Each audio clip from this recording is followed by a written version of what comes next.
Hello everyone, you're watching Prep Core, your go-to channel for exam prep made easy. Today, we're kicking off our basic econometrics series, perfect for economics honors, BA program, and anyone gearing up for competitive exams. Let's make econometrics simple, step by step. This is the syllabus that we will be covering in this series, so let's dive right into it. Let's start with the very basics of what is a regression model. A regression model is a type of statistical or machine learning model used to analyze the relationship between one or more independent variables called the predictors and a dependent variable called outcome. Basically regression एक statistical tool है जो help करता है हमें ये समझाने में कि एक या एक से ज्यादा फैक्टर्स यानी इंडिपेंडेंट वेरिएबल्स कैसे इफेक्ट डालते हैं किसी एक आउटकम पे जिसे हम डिपेंडेंट वेरिएबल कहते हैं। सिंपल वर्ड्स में मान लो आप देखना चाहते हो कि कितने घंटे पढ़ने से मार्क्स कितने बढ़ेंगे, रिग्रेशन मॉडल ये रिलेशनशिप बताता है। So, the main purpose of a regression model is prediction and explanation. Now let's see how a regression equation works. A basic regression equation looks like this.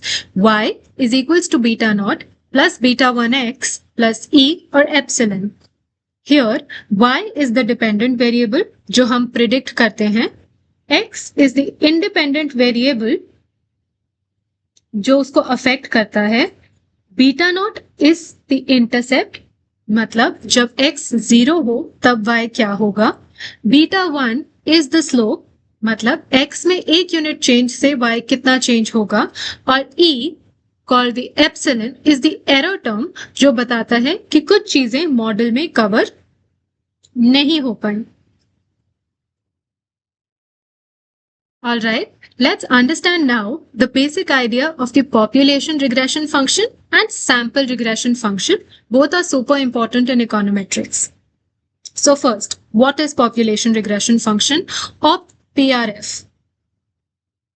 PRF एक theoretical concept है. इसका मतलब है कि पूरी population के लिए एक परफेक्ट रिग्रेशन लाइन एग्जिस्ट करती है. यानी अगर आपके पास हर एक स्टूडेंट हर एक वैल्यू का एग्जैक्ट डेटा होता तो पीआरएफ बताता कि x और y के बीच का एक्चुअल रिलेशनशिप क्या है. सो PRF is the theoretical relationship between the dependent variable and the independent variable in a population. For example, अगर हम study hours और exam scores देख रहे हैं तो पीआरएफ शो करता है कि आइडियली स्टडी टाइम का कितना इफेक्ट होगा स्कोर्स पे विदाउट एनी एरर और मिसिंग फैक्टर्स. इसका इक्वेशन भी सेम होता है, y is equals to beta naught plus beta 1x. यहाँ बीटा नॉट और बीटा 1 पॉपुलेशन पैरामीटर्स हैं. Now the catch is in reality we almost never have complete population data. So हम क्या करते हैं, we take a sample, मतलब एक smaller group which represents the whole population. When we use this sample to estimate the regression line, it is called the sample regression function or SRF.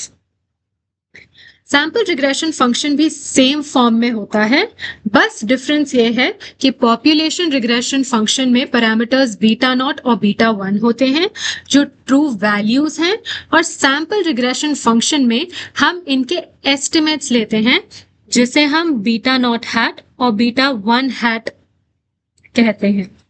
So simple words में population regression function is the ideal theoretical model for the whole population and sample regression function is the practical real world estimate based on our limited data.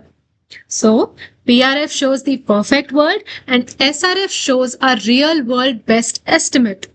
Easy, right? Till now we saw what a simple regression was, जहां एक independent variable होता है और एक dependent variable जैसे study hours से marks का relation.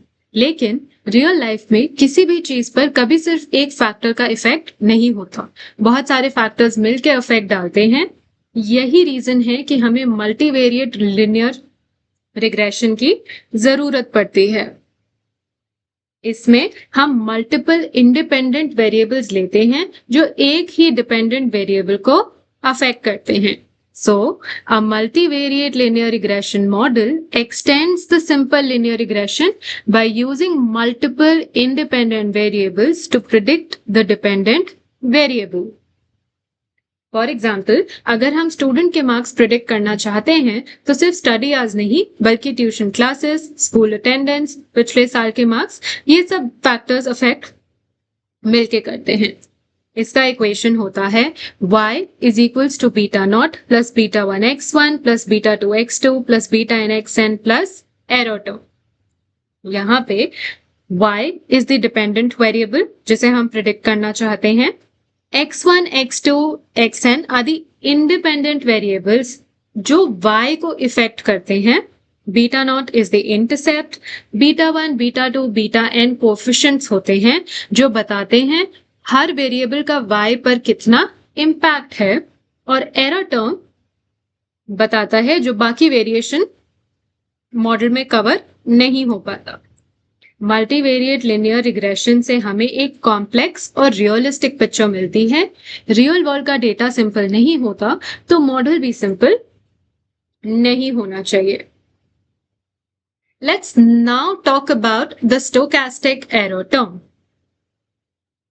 Regression model में जो भी रिलेशनशिप होता है इंडिपेंडेंट और डिपेंडेंट वेरिएबल्स के बीच में, वो कभी परफेक्ट नहीं होता। रियल लाइफ में हमेशा कुछ ना कुछ फैक्टर्स ऐसे होते हैं जो हमारे मॉडल में इंक्लूड नहीं हो पाते। यही एक्स्ट्रा इफेक्ट कैप्चर करता है एरर टर्म, जिसे हम एप्सिलॉन से डिनोट करते हैं। So, the stochastic error term represents the unexplained variation in the dependent variable that is not captured by the independent variable in a regression model. Why is error term important now? First is omitted variables. जैसे अगर आप student के marks predict कर रहे हो और आपने motivation या हेल्थ का फैक्टर इंक्लूड नहीं किया तो वो सब इफेक्ट एरर टर्म में चला जाता है। Then we have measurement errors. Data collect करने में कभी कभी गलती हो जाती है, वो भी एरर टर्म हैंडल करता है। Then we have randomness. Real life में human behaviour, market trends, nature, सब में रैंडमनेस होता है। And last is model specification errors. कभी कभी मॉडल की फॉर्म गलत हो सकती है, जैसे लिनियर होना चाहिए या पॉलिनोमियल। अगर गलत लिया तो वो भी एरर टर्म में कवर होता है।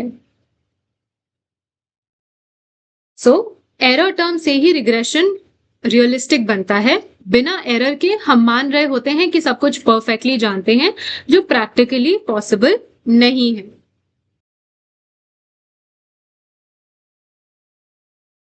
Let's understand this graph now. The horizontal axis is the x axis. ये इंडिपेंडेंट वेरिएबल को शो करता है, जैसे study hours. The vertical axis is the y-axis. ये dependent variable को show करता है, जैसे exam score. The red line in the graph is the regression line. Its equation is this. Here, beta naught is the intercept. It shows the value of y when x is 0. Beta 1 is the slope, जो बताता है कि अगर x में 1 unit का change हो तो y कितना चेंज होगा। The blue dots are the actual observed values. These show real data. यानी real students के study hours और उनके actual scores. जब हम x की कोई value xi fix करते हैं तो उसके लिए एक predicted y मिलेगा जो red line पर है। पर real life में actual value थोड़ी ऊपर या नीचे हो सकती है, वो है observed value.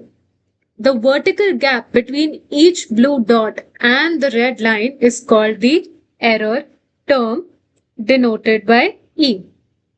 This stochastic error represents the part of y that our model could not explain. ये random error बताता है कि हमारी predictions और actual value के बीच कितना gap है।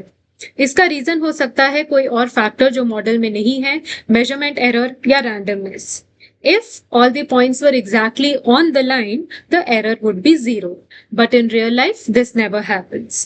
So, the regression line shows the average relationship between x and y, while the error term captures the unexplained variation. We'll cover the rest of this topic in the upcoming parts of this series. Make sure you're subscribed so you don't miss out.